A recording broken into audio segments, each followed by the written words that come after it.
What was Ambrose Burnside thinking? I'm Chris Mackowski of Emerging Civil War. I'm at Petersburg National Battlefield. And I get that question a lot, particularly at Fredericksburg, where Burnside sends his men up against Murray's Heights, the sunken road, and the stone wall. What was he thinking? And that's a question people also ask here at Petersburg. Behind me, over my right shoulder, is the area of the crater where Burnside's men assaulted on July 30th, 1864. And his men get down into that crater and they get trapped. There's just butchery, and people are like, what was he thinking? And I like to come here to this particular spot. It's called Fort Morton, and ponder that question, because this is where Burnside was beginning on the 29th of July. He moved his headquarters up here so that he could watch the action. And so it was from this spot that he watched the Battle of the Crater unfold. What was he thinking? Fort Morton is named after Burnside's former chief engineer. He was killed on the 17th, part of those early attacks against Petersburg. He'd only been with the Corps about a month. The Ninth Corps didn't have a chief engineer through the first part of the Overland Campaign, and because the Ninth Corps' earthworks were so poorly laid out at Spotsylvania, right across Stevenson Ridge, which is property my wife's family owns, Grant resolves to get the Ninth Corps some engineering help. Morton comes highly qualified. He'd written some important fortifications manuals. He'd helped build Fort Negley out at Nashville. So he had a lot of experience, even if he was a somewhat eccentric fellow. So as Burnside gets ready to assault this position, he'd already authorized the construction of a mine, and although George Gordon Meade was somewhat skeptical of it, Grant had used mines before to some success at Vicksburg. And so Grant's the one who gives this the okay, and Burnside's going to have a bunch of his men train under Edward Ferraro, his 4th Division. But at the last minute, Meade says, no, I don't want those guys because they're black troops.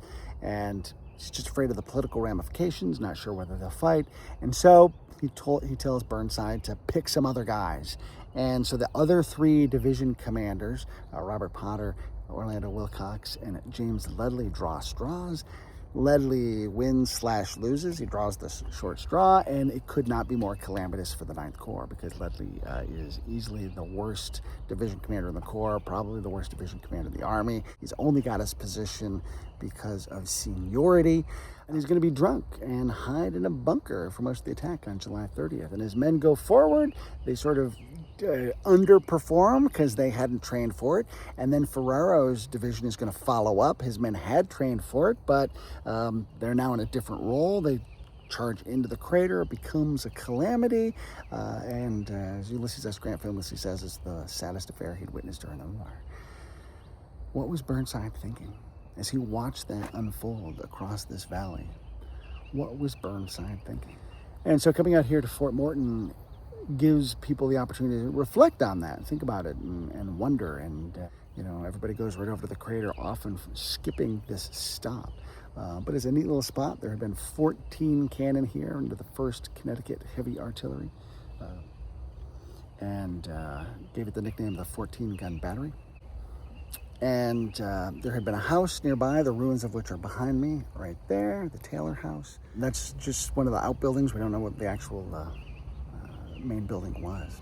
But come on out here and contemplate, what was Burnside doing? And instead of passing judgment, try to understand what was going on, why it was going on, what might have been going through his head, what he had been hoping for, what he had been intending, why did it go wrong? And it'll help you better understand that moment. Burnside's one of those guys, he's easy to make fun of. I always talk about him being spectacularly mediocre. But he does have some successes, and he does have some failures. And as with any of these characters in the Civil War, we can best understand them and those successes and failures if we take the time to try to understand and not just pass judgment on them. For Emerging Civil War at Petersburg National Battlefield, I'm Chris Mackowski. We'll see you online and on the battlefield. Quick little personal story I'll mention about my first time visiting this site. My daughter was maybe 6 or 7. I was here with my grandparents. We were on our way back from the Outer Banks, and we stopped to spend some time in Petersburg. And there had been an artillery demonstration out here, and there was also some horses out here as part of the artillery crew. And there was a Confederate a bunch of Confederate reenactors that were here, and they start talking, and it's a pleasant enough conversation, but they get more and more lost causey as the conversation goes on. And my grandfather was a proud veteran of the United States Army, and he says to these guys, "I think you boys forget who won that war." And I'm thinking inside, like, oh my God, these guys are going to kill us. But my grandfather was having none of that lost cause nonsense.